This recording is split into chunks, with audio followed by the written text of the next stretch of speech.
Bukanya kotak Pandora, kasus pembunuhan Yosua oleh Richard Eliezer membuat semua skenario Verdi Sambo terbongkar hingga akhirnya berantakan. Dan hari ini Verdi Sambo duduk di kursi saksi. Pertanyaannya, apakah di kursi saksi ini Sambo berkata jujur atau justru masih membangun skenario untuk menambal kegagalan sebelumnya? Di kursi saksi Pengadilan Negeri Jakarta Selatan, Verdi Sambo membeberkan kronologi dan alasan mengapa pembunuhan Yosua ini terjadi, yakni dipicu karena Yosua melecehkan sang istri Putri Chandrawati saat di Magelang. Tapi setelah sidang demi sidang berlalu dan banyak keterangan saksi dihadirkan, pertanyaannya, apakah benar ada pelecehan di Magelang?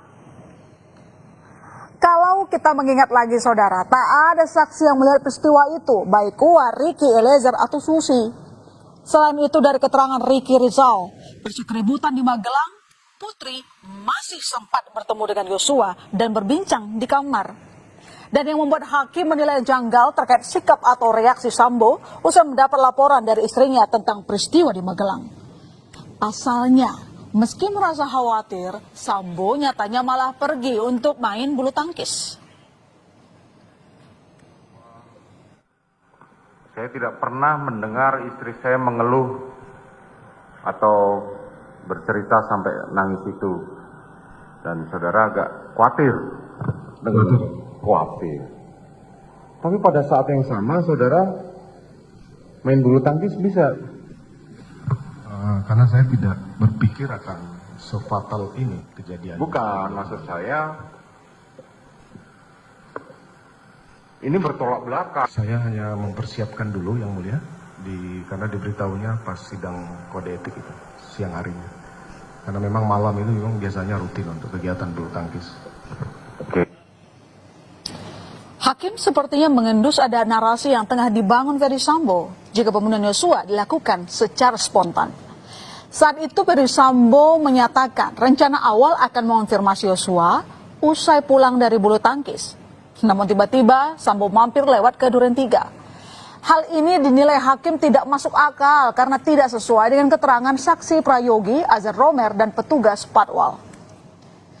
Kejanggalan lain yang diendus oleh hakim dari kesaksian Verdi Sambo adalah soal senjata. Saat itu setelah Yosua tewas ditembak Eliezer, Sambo pada kesaksiannya mengaku panik dan spontan membuat skenario tembak-menembak dengan menembak dinding menggunakan senjata milik Yosua yang kata Sambo berada di pinggang Yosua.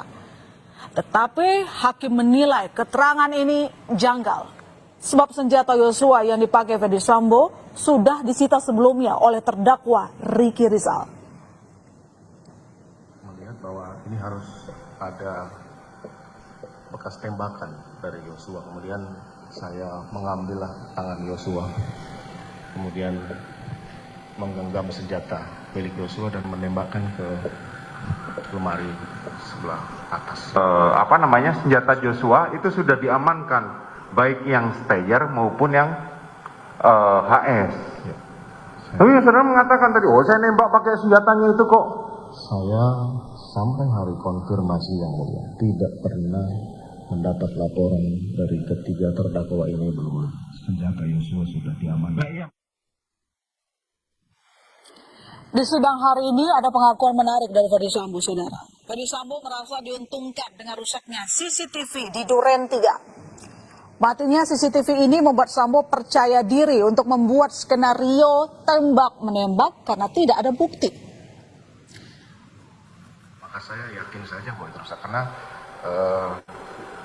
saya tidak tahu, saya percaya seandainya itu hidup, itu pasti tidak akan seperti ini. Kemudian saya tahunya itu pasti rusak pada saat olah TKP kedua ya Bu ya.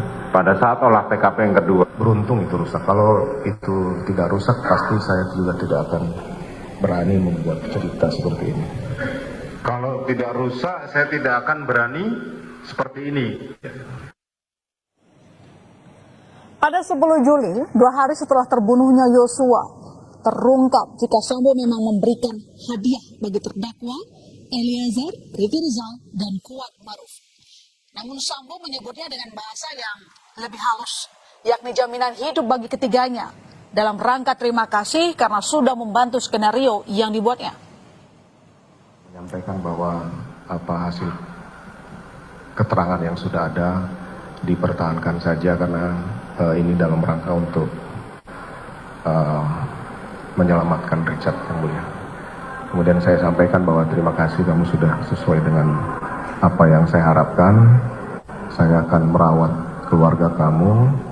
Saya akan membiayai kamu beserta keluarga karena sudah membantu menjalankan cerita yang saya buat yang mulia. Richard dibayar 1 M, terus Ricky dan Kuat 500 juta dijanjikan. Itu terrealisasi tidak?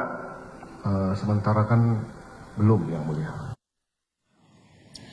Skenario Sambo yang makin kesini makin berantakan, membuat ajudan dan anak buah yang awalnya mendukung akhirnya berbalik arah menyudutkan Sambo. Yang pertama kali melawan tentu saja Richard Eliezer, si pembuka kotak Pandora.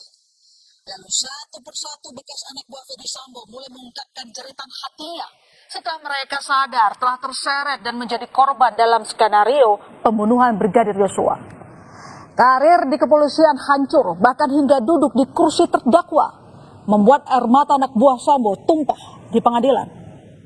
Saat ini saudara dijadikan terdakwa di perkara ini. Bagaimana perasaan saudara? Sedih yang mulia. Kenapa sedih? Saya hanya bekerja aja yang mulia. Bagaimana? Hanya bekerja yang mulia. Hanya Menjalankan bekerja perintah. saja. Siap. Dan saudara sebelumnya? Wakaden Pamina. Wakaden Pamina. Kemudian saudara dibohongin seperti ini. Saudara sudah di PTDH dan sekarang saudara menjalani pidananya. Kesal, marah. Jenderal kok bohong. Susah nyari jenderal. Keluarga kami malu. Kami paranoid nonton TV, media sosial. Jenderal kok tega menghancurkan karir. 30 tahun saya mengabdi, hancur di titik nadi terendah pengabdian saya. Belum yang lain-lain yang anggota-anggota hebat Polda Metro Jakarta Selatan kami. Bayangkan majelis hakim, kami Kabak Gakum yang biasa memeriksa polisi yang nakal, kami diperiksa. Bayangkan majelis hakim bagaimana keluarga kami.